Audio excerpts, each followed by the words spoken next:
जिंदगी एक सफर है सुहाना, यहाँ कल क्या हो किसने जाना। हिडलई हिडलई हो जैसे गाने गाने वाले हमारे हर फनमोला कलाकार और अद्भुत गायक किशोर दा का जन्म स्थान है खंडवा। एक ऐसा पवित्र और पावन जन्मभूमि यहाँ पर साहित्यकार के रूप में मक्खन लाल चतुर्वेदी एवं महान कवित्री सुभद्रा कुमारी चौहान का जहाँ कर्मभूमि रही है, वहीं आध्यात्म से प्रेरित हुए श्री दादाजी धुनीवाले का एक दर्शन स्थान और तप स्थल भी खंडवा ही है।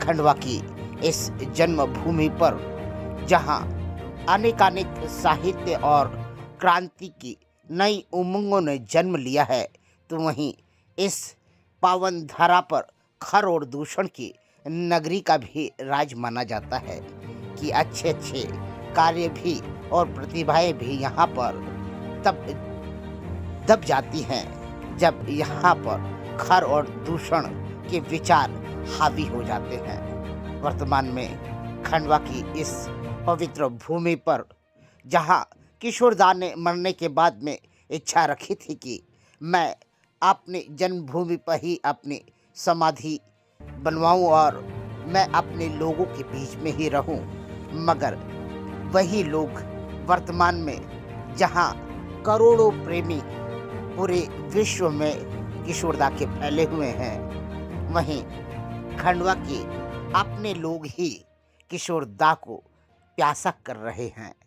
वर्तमान में किशोर स्मारक पर करोड़ों रुपए की संसाधन और भवन तो बना दिया गया है, मगर एक नल की टूटी देना निगम और जिला प्रशासन भूल गया है, जिसके चलते वर्तमान में कई बार कई ऐसे पर्यटक और प्रेमी जब किशोर दा की समाधि पर पहुंचते हैं तो प्यासे ही मर जाते हैं और आखिरी में सब पूजा पाठ और किशोर दा की आराधना करने के बाद में चौकीदार से यही कह के जाते हैं कि सब प्रयास अच्छे हैं, मगर यहाँ की जल व्यवस्था कहीं नजर नहीं आती।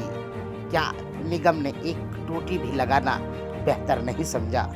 आइए हम इन्हीं मुद्दे को लेकर आज यहाँ आए हैं खंडवा के किशोर स्मारक में, जहाँ पर वहाँ पर कार्य कर रहे, वहाँ की सेवा दे रहे चौकीदार से जब इसके विषय में जानकारी ली तो उन्होंने क्या कहा आप भी सुने और सोचने पर आप भी मजबूर रहें कि हमारे यहाँ चाहे कितने भी अद्भुत प्रतिभाएं आ जाएं, हम केवल मौखिक ही इनका सम्मान करते हैं। इतने सारे सांस्कृतिक मंच जो करोड़ों रुपए किशोर दा के नाम पे कमा रहे हैं, निगम जो हर साल बड़े बड़े महोत्सव रखती है, बड़े बड़े लोग आकर यहाँ तमगे पहनते हैं और खुश होते हैं कि किशोर दा हमारी इस पावन भूमि पर जन्म लिए हैं, मगर वास्तव में तो यह है कि हमारे यहाँ अद्भुत और उचित प्रतिभा का कोई सम्मान ही नहीं है। आइए देखते हैं खंडवा की इस धरातल पर क्या हुआ और क्या है घटना, क्यों जल के लिए तड़प रहे हैं लोग और कैसे यहाँ पर अभी तक कायम है हरियाली। यह भी एक देखने वाली बात है। या तो चौकीदार की अपनी प्रतिभा और अपनी इच्छा शक्ति है, या इन पेड़ पौधों में भी किशोर दा ने जान डाल दी है ताकि यह अभी भी हरे भरे आपको दिखाई देते हैं। काका राम राम। काका आपका शुभ नाम? मेरा नाम राकेश कनारे बड़े भी है। काका, किशोर स्मारक संग्रहालय एक का विश्व में माना हुआ नाम है और पता नहीं कितने पर्यटक यहाँ आते हैं, और यहाँ की व्यवस्थाएं देखकर, क्योंकि आप तो कई सालों से यहाँ पर संलग्न हैं, तो आप अपनी भी पीड़ा बताएंगे कि क्या है वास्तव में। पर यहाँ पे बहुत सारी चीज़ें ऐसा लगता है कि दिखाई ही नहीं दे रही हैं। इतनी हरियाली होते हुए भी पानी कहीं नजर नहीं आ रहा है। अब ऐसा है दादा, बात तो बहुत जबरदस्त दिल पे ठेस लगने वाली है। पर्यटकों के हिसाब से बोलो, मेरे हिसाब से बोलो, आपके स्वयं के हिसाब से बोलो, जल ही जीवन है। अब जहाँ जल रहेगा तो वहाँ जीवन व्यवस्थित रहेगा, और जहाँ जल ही नहीं रहेगा तो वहाँ पर जीवन कैसे व्यवस्थित रहेगा। ये तो इस चीज़ को, इस दर्द को हर इंसान जानता है। ये स्पॉट को बनने को 4 अगस्त 2008 का इसका ओपनिंग था सर, बन के तैयार हुआ था। मध्य प्रदेश गवर्नमेंट ने केंद्र सरकार से 2.5 करोड़ रुपए सेंक्शन कर के इसको डेवलपमेंट किया है सर, लेकिन पेयजल व्यवस्था नाम की कोई चीज नहीं रखी यहाँ पर आज तक। जबकि यहाँ पर शासन से लेके, प्रशासन से लेके, नेता से लेके हर दिग्गज आदमी यहाँ पर आता है और काका को हस्तक्षेप कर बोलता है कि हम तुम्हारे लिए ऐसा करवा देंगे, वैसा कर लिया। लेकिन काका ने कान से इधर से सुना और इधर से सब निकल गया। वही कहा, वही धरा का धरा रह गया। लेकिन आज तक पेयजल व्यवस्था ना मेरे लिए, ना यहाँ के दिल से चाहने वाले किशोर के लिए, क्योंकि यहाँ पे तो कई बेचारे पर्यटक देश छोड़ विदेश तक का आ जाता है। काका को बोलता है, काका हमको पानी तो पिलाओ। अब यहाँ पे पानी मेरे को नहीं पीने को मिल रहा, तो मैं हैंड्स को कहाँ से पानी पिलाऊं सर? अब आप बताइए, और मेरी इसमें क्या गलती है? ना कि यहाँ के जो यह हरियाली आप दिखा रहे हो, यह हरियाली को देने के लिए यहाँ पे एक बूंद पानी नहीं है सर। तो मैंने इस हरियाली को कैसे बचाना? इस हरियाली को मैंने कैसे बचाना? देश को तो प्रधानमंत्री जी बचाने का नाम ले रहे हो, तो जैसे तैसे बचा रहे, लेकिन मैंने यहाँ पे बिना पानी के कैसे बचाना और मैंने कैसे बचना?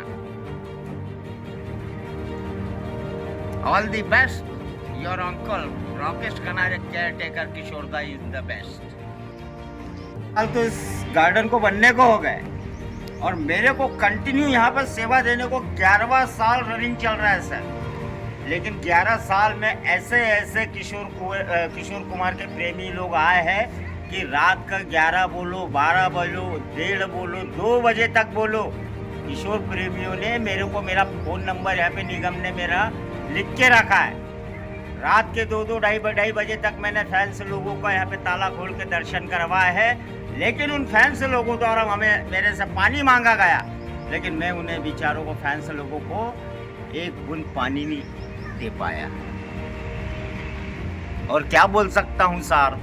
तो हमारे नव निर्वाचित जो कलेक्टर साहब इस बार आए हैं, तो मेरी विनम्र निवेदन है कलेक्टर साहब से कि मेरी गरीब की इस बात को सुनते हुए सुचारू रूप से यहाँ पे पेयजल व्यवस्था फैंस लोगों के हिसाब से करने की पूर्ण जोर से कोशिश करें, तो मुझे बहुत बहुत खुशी होगी, आनंद आएगा, अमृत मिलेगा।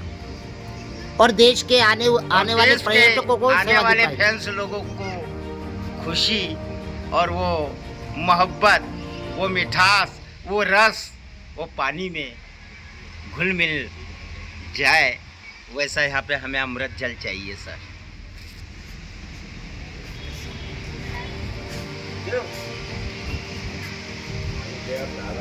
खंडवा के किशोर कुमार स्मारक पर जिस तरह से यह एक रोचक इंटरव्यू सामने आया, जिसमें सबसे बड़ी बात यही है कि करोड़ों की संपदा तैयार करने के बाद में भी निगम और प्रशासन, विधानसभा, लोकसभा के प्रत्याशी और इतने बुजुर्गवार और संस्कृति समितियां यहाँ पर कहाँ गायब हो गई, जब यक्ष प्रश्न यही उठा कि यहाँ की हरियाली को बचाने के लिए प्रयास करने वाले 11 साल से निरंतर चौकीदारी कर रहे एक चौकीदार ने अपनी पीड़ा जिस तरह से रखी है, यह पीड़ा जानकर बड़ा दुख होता है कि यहाँ पर जो लोग बड़े मनोभाव के साथ में किशोर स्मारक देखने आते हैं, तो वह प्यासे ही रह जाते हैं।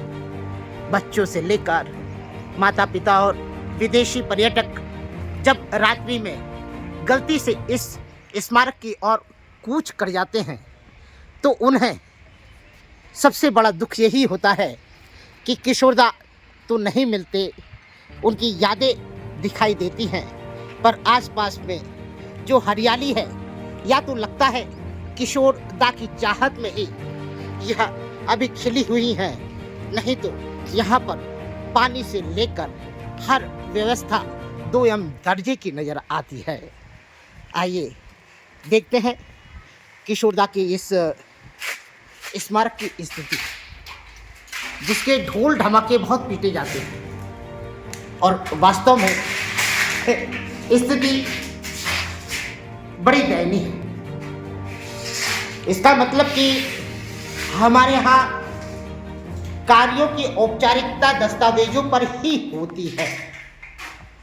इस करोड़ों रुपए के बनाए गए भवन की वास्तविकता को कब कौन निडर और साहसी देशभक्त IAS अधिकारी उठाएगा, यह तो बात की बात है, मगर यह जरूर समझ में आता है कि किशोरदा के इस स्मारक की स्थिति बस से बदहाल है।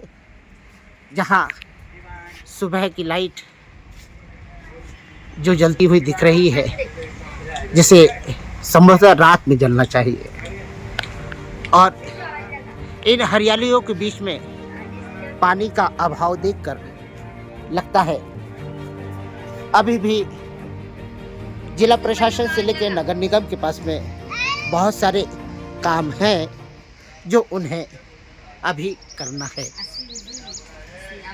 जय हो किशोरदा, जय हो किशोरदा स्मारक। एक पंक्ति इसमें बड़ी रोचकता से याद आई कि बड़ी रफ्तार है जिंदगी की सड़क पर, कल ही सुना था कि वो मर गया, जिसका कुछ भी न था वह भी खाली गया, और जिसका सब कुछ ही था वो भी खाली गया।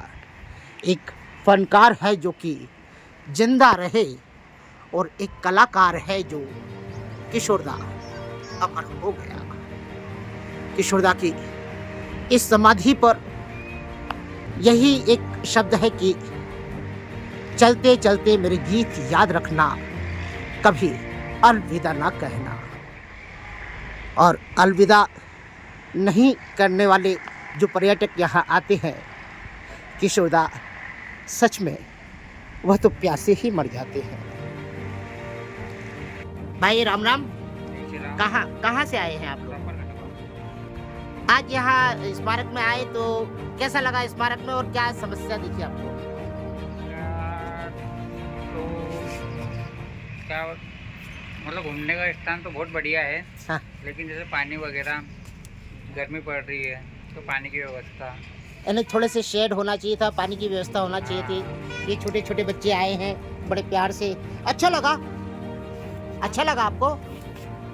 क्या नाम है आपका? आपको भी अच्छा लगा? आप कौन सी क्लास में? आप क्या देखने आई थी? किशोर स्मारक है ना?